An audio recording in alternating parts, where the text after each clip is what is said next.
Bangladeshi cricket ভক্তদের জন্য এ এক দুঃস্বপ্নের রাত। কেউ কল্পনাও করেননি এবারের আইপিএলে পার্পল ক্যাপের রেসে থাকা মোস্তাফিজুর রহমান এমন বোলিং করবেন। শেষ ওভারে লখনৌ সুপার জায়ান্টসের দরকার ছিল 17 রান। মহেন্দ্র সিং ধোনি, ঋতুরাজ গায়কোয়াড়রা আস্থার হাত রেখেছিলেন মোস্তাফিজের কাঁধে, কিন্তু ফিজের 3 বলেই ওই রান তুলে নেন লখনৌয়ের জয়ের নায়ক সেঞ্চুরিয়ান মার্কাস স্টয়নিস। অথচ কি দারুণ শুরুটাই না করেছিলেন কাটার মাস্টার। প্রথম ওভারে দিয়েছিলেন মাত্র 4 রান, কিন্তু ডেঞ্জারম্যান লোকেশ রাহুলকে সাজঘরে ফিরিয়ে দারুণ কিছুর আভাস দিয়েছিলেন মোস্তা।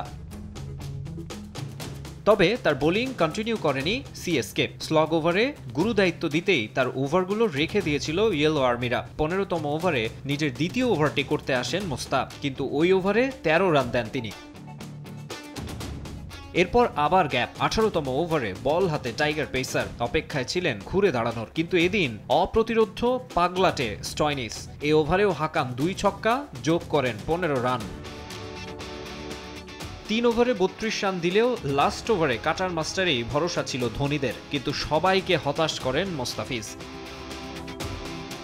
এক পাশে চলে স্টয়নিসদের বুনো উল্লাস, আর মাথা নিচু করে মাঠ ছাড়তে হয় বাংলাদেশি তারকাকে।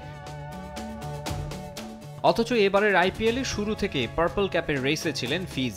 রয়্যাল চ্যালেঞ্জার্স বেঙ্গালুরুর বিপক্ষে 4 উইকেট নিয়ে শুরু করেছিলেন আসর, পরেও বজায় রেখেছিলেন পারফরম্যান্স। তবে এ ম্যাচের আগে সবশেষ 2 ম্যাচে ছিলেন খরুচে। আগেরটায় লখনৌয়ের মাঠে দিয়েছিলেন 43 রান, আর তার আগের ম্যাচে ওয়াংখেড়েতে মুম্বাই ইন্ডিয়ান্সের বিপক্ষে দিয়েছিলেন 55 রান। তবে চিপাকের এম এ চিদম্বরম স্টেডিয়ামে তার কাটারের জাদুর প্রত্যাশায় ছিল সবাই। আশা ছিল জসপ্রীত বুমরা 13 উইকেট ছুঁয়ে ফেলবেন এদিন, কিন্তু 1 উইকেট নিয়ে উইকেট সংখ্যা 12তে নিয়ে গেলেও বুমরাকে স্পর্শ করতে পারেননি ম্যাচটা জেতাতেও। মাকসুম আলম খান, সময় সংবাদ।